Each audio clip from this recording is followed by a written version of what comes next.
Hello and welcome to the channel. If you are new here, please consider subscribing. It will really help the channel grow. Also, if you could, give it a thumbs up. It will also help the channel out quite considerably if you could. Now, in this topic in the video, we're going to talk about Chinese motorcycles. Are they any good? Chances are that if you're on the market looking for a 125, you've probably come across Chinese motorcycles. Now, there's also the other consideration of the fact that there's a big argument on either side of the fence on Facebook, on any social media, about Chinese bikes being god awful. So in this video, I'm basically going to try and educate you into what it's really like. And what makes me qualified to say about all of this? Well, I own 3 Chinese bikes. In fact, I don't just own the 3 Chinese bike. I own one that's old, one that's new, and one that's in the bigger CC displacement. So, without further ado, let's get on and crack on with the video. So first things first is actually the stigma. So the stigma is something that happened a while ago. It's basically a posh word for a bad reputation. So the bad reputation actually stemmed from about, say, 10 years ago when these Chinese bikes were first coming out. They were direct copies of bikes and they were basically unlicensed. So a lot of people had a sour taste in their mouth straight away just from that.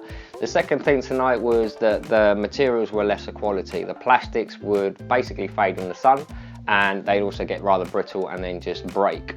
Also, along with not many people actually having the spare parts, so getting parts was another issue, as well as lesser quality materials in the metal. So for instance, you drop the bike, the handlebars will break. Other things such as vibrating like bolts, they fall out whilst you're riding, and you know, your headlight just suddenly points to the ground in the middle of the night. So these are all kind of things that have basically stained the reputation of Chinese bikes and why a lot of people tend to avoid them. Some things, yes, are more durable on these Japanese bikes, but in particular with these Chinese horror stories, a lot of it comes down to just neglect, poor maintenance, or improper use of the actual motorcycle. Chinese bikes are actually the budget, cost-effective bike. They're good to get you on the road, but they're just basically to be on the road. Some of the newer bikes now from China are actually a little bit more competitive and are starting to seriously rival a lot of these Japanese bikes as well. When you're actually paying a much less reduced, almost half the price of what you would for a Japanese bike, you're going to compromise on things such as pretty welds. You're going to get welds that function.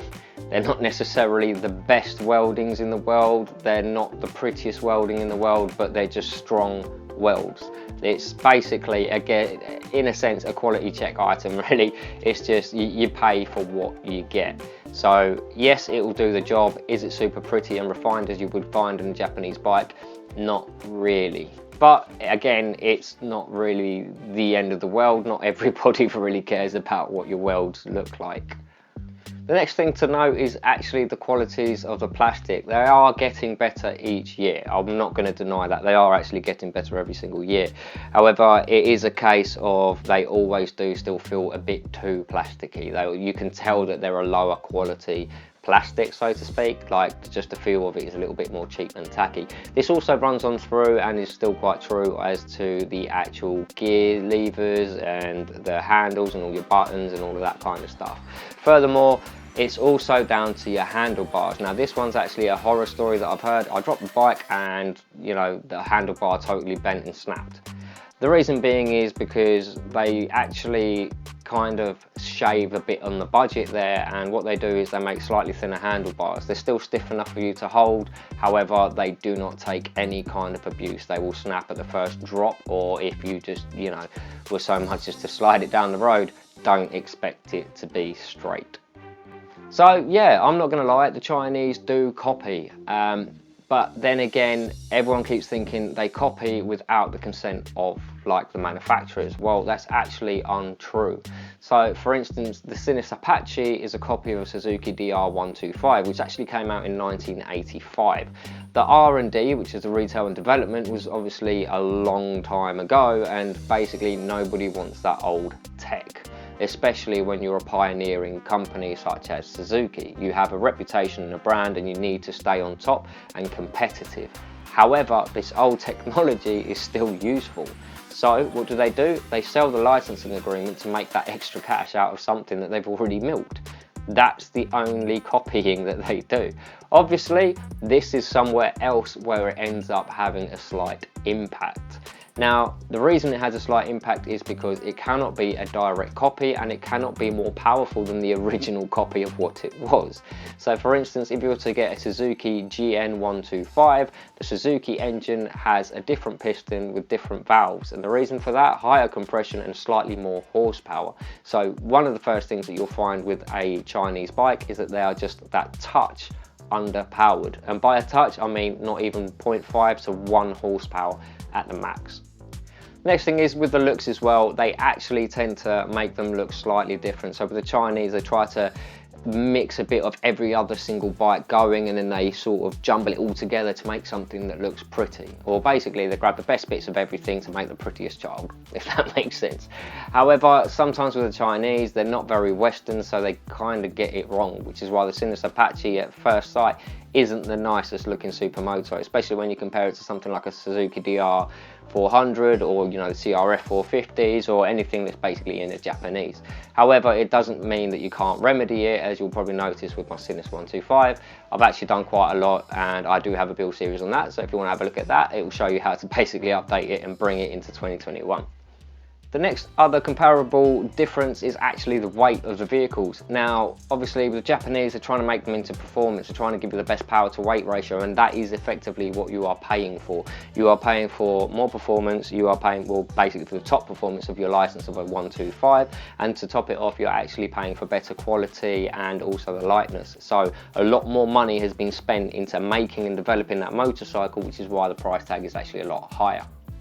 And whilst we're on the topic of the engines being a little bit detuned, also Chinese bikes have always been renowned for being a little bit unreliable, so they actually detune it even more just to make sure that it is reliable just for the everyday road use. However, do not be fooled and do not underestimate the fact this is literally just a minor tweak, and just upjetting your engine will literally cover your back. However, it will avoid your warranty, and most of these Chinese bikes now are actually coming out with 2 years warranty, so yeah, that's not actually a bad shout. It's pretty much matching the Japanese. So in summary, with the differences between the Japanese and the Chinese motorcycles is the fact that they're slightly overweight and they're slightly underpowered. But again, are they £2,500 worth overweight and underpowered? I would honestly say, in my opinion, that no, they're not. So what I'll do is we're going to cover over the bikes individually. So I have a Sinus Apache 125 that is highly tricked out and modified, so forgive me if it looks a little bit different. And also we'll cover this one, the Keeway RKF, and then to top it off we shall cover my Zontes 310R. So these are all 3 different bikes from 3 different manufacturers. One's old, one's new, and the other one's of a larger displacement. So without further ado, let's have a look at them. So for the old, I'm actually going to start with the Sinus Apache 125. Now this one's actually 2015. The reason that I say this is old is because anything before 2015, the quality really wasn't particularly there. So I tend to stay away from anything pre-2015 when it comes to Chinese motorcycles. A common thing with these, however, is the electrics. The electrics, the connections, the actual wiring and stuff, they tend to corrode quite quickly and quite easily. So always WD-40 it. However, will the bike take abuse? This bike has took more abuse than most people's bikes ever. Honestly, I rode through a swamp for a whole 5 hours of a day once. It took me another 5 months to keep getting bits of swamp out of it. So yeah, it handled it, and by the end of it, it was the only bike pretty much running perfectly. Everyone else's was a bit knackered. So yeah, I turned up on a Chinese bike, everyone took the mink, and I was the one that was able to ride it home. Yeah, you know, bad Chinese bikes. Great fond memories with this bike. Now, building this bike, obviously Sinus Apache, it doesn't normally look like this. This is massively done up. The other great thing about it is it's so simple to work on. It does take abuse. I've took it off road and literally thrashed the living lights out of it, dropped it, all of that kind of stuff. And even if you've been following my channel, you know that I took it in the snow and again dropped it in that too. Honestly, you drop this bike, you pick it back up, 9 times out of 10 it's still running. So yeah, I mean, I nearly drowned it once, but that's another story. Honestly, this bike has been super versatile. This has given me so many smiles per miles, and yeah, I made it look really good. And to be quite honest, for £1,000, and that's including the bike, you know, I made the bike look drop dead gorgeous, and yeah, it's a head turner. It is pretty. I still love it, and for a Chinese bike, this thing has took some serious abuse. Is it an actual dirt bike? Well, the answer to that is no. This has been geared up to do motocross. I did change a few things. I do have a build series on it. The main thing to actually take note about it is it's more like a farmer's bike, so you can do some enduro, some green laning. It's a super versatile motorcycle, so if you're looking at getting something that's versatile, quick little cheap run around, really simple mechanics, the Sinus Apache is pretty much the way forward in my opinion. So on to the newer bikes. This is the Keeway RKF 125. Now this one's actually quite a nice bike. It's a bit of a head turner and a great, brilliant beginner bike. Now I have done a video on it of a full-on review as to long-term ownership. So if you're interested in this bike, then please check my channel and then have a look at that as well. Again, I'm not sponsored by anybody. This is just one of the bikes that I own. Now the thing with this one is that basically it's a head turner. It is drop dead gorgeous. It doesn't look out of place at any bike meet, and to be quite honest, it doesn't even look Chinese. I would recommend that you change out the tyres and you change the handlebars, that for certain, because the handlebars are actually quite thin and would bend and break easily. As I've mentioned before, that is somewhere where they skimp a little bit on the costs, and also with the tyres.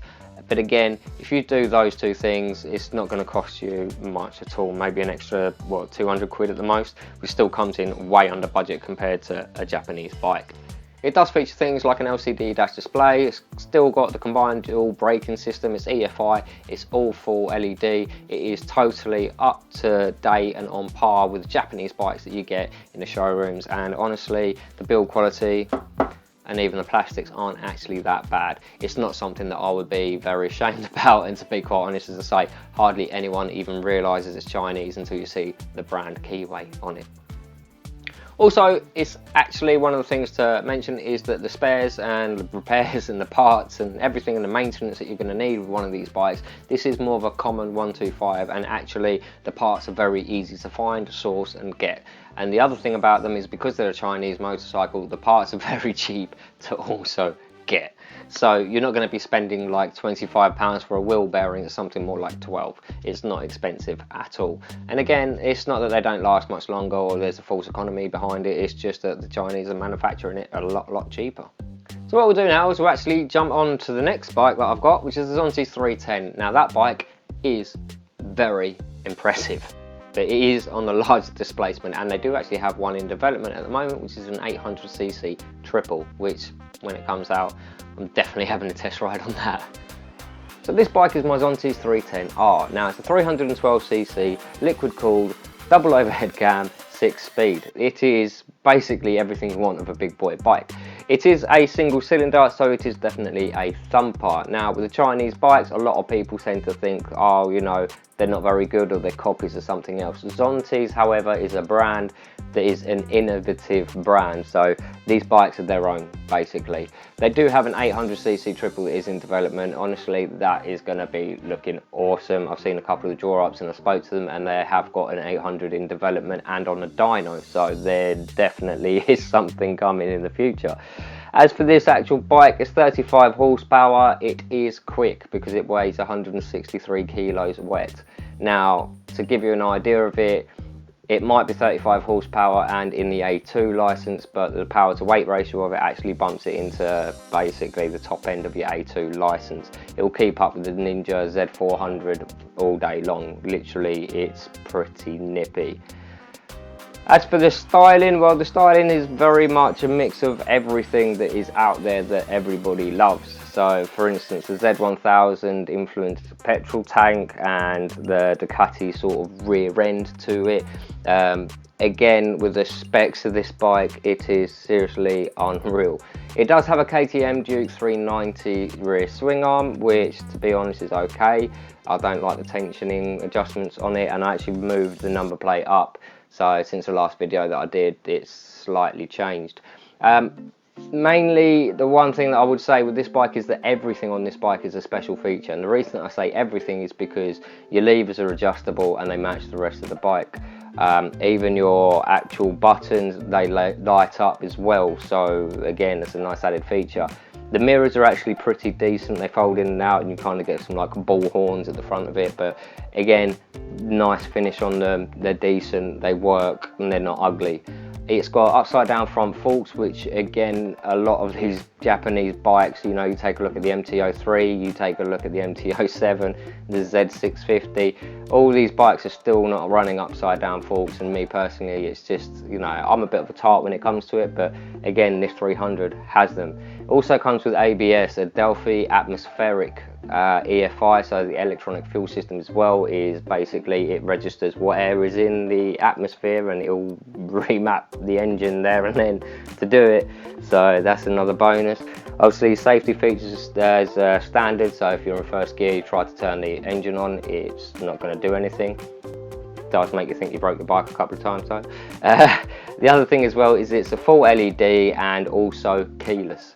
Now, back in 2019 when I first bought it, it literally only just come out, so it was a bit of a gamble, but it was a gamble that actually paid off.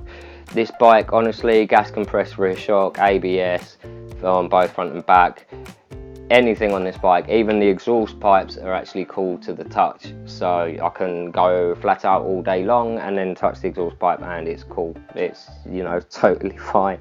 And that's my main point about this bike, that basically everything about it is a special feature, so wanting to change anything, kind of, you know, you're sort of spoiling bits of the bike. But honestly, the bike is absolutely beautiful. It even comes with a USB charging point and LCD light display as well, so the headlights are actually really bright, really beautiful, again very Honda style, and again also I would say the vibrations, I have had to replace a couple of volts from it, but it's a single cylinder and it's a thumper, so it definitely has the torque and grunt. I mean, I could be doing 40 miles an hour, flick the clutch and I will still hop that front wheel. It is a great fun bit of kit. It's very, very hooliganism, so all it wants to do is go fast. It was basically constantly trying to prove that it's not just a plain old small 300cc class, and it's also trying to prove that it's not a crap piece of Chinese either, so it's constantly wanting to play. That's the characteristics that I would say about this bike.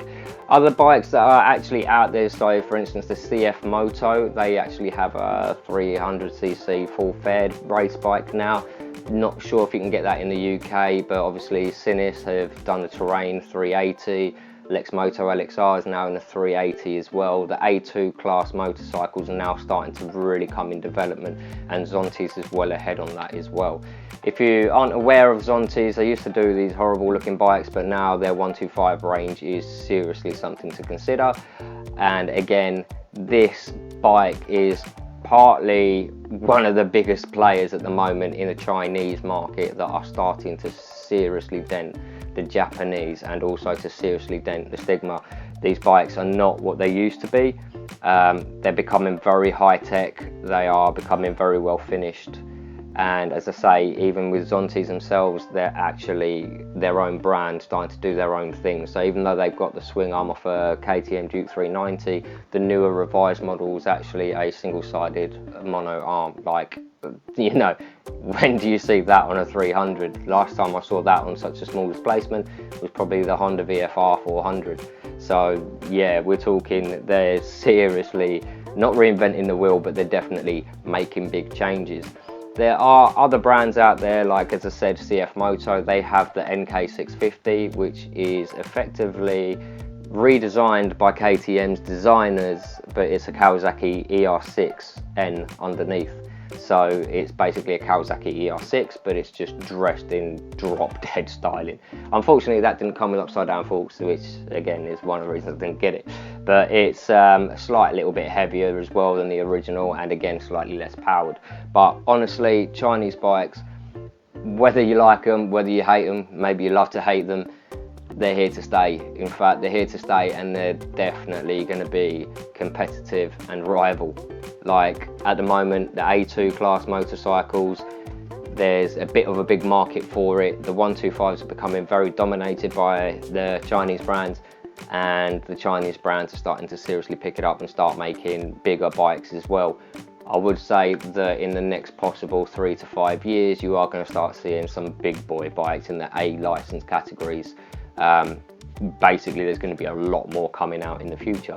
But hopefully you've actually enjoyed just a little overview of what this bike is like, and honestly the amount of tech and gizmos in this. I mean, even if the battery runs out, it will turn the whole bike off after 2 weeks, and it will turn the whole bike off if I've only got 10% battery, and that is so that I can always just crank it over and go again. I can even press a button just to see how much battery I've got and what the condition of my battery is in as well.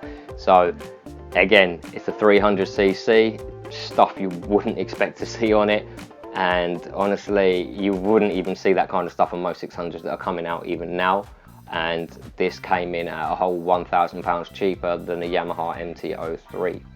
So yeah, I'd say that the Chinese are now something very, very, very much something to consider. So hopefully if you're on the market for a 125 and you were debating or considering or just slightly on the fence about getting a Chinese bike, I'm really hoping that this might have actually educated you a little bit more into what it is that you could potentially be buying. Now, I'm not an affiliate, I'm not sponsored, I'm not anything by any of these people or any of these brands, nothing. These are all just 3 bikes that I do own, and obviously this is the last time that you're probably going to see the Keyway, so I thought I'd give it centre stage just for the intro and the outro and just a little bit more, just so you can see the beautiful bike that it actually is. Now, if you're new here and you've enjoyed this content, please smash the subscribe button. It will really help, and it will really help if you give me a thumbs up as well. So please, if you can, help me out. But until next time, ride it out.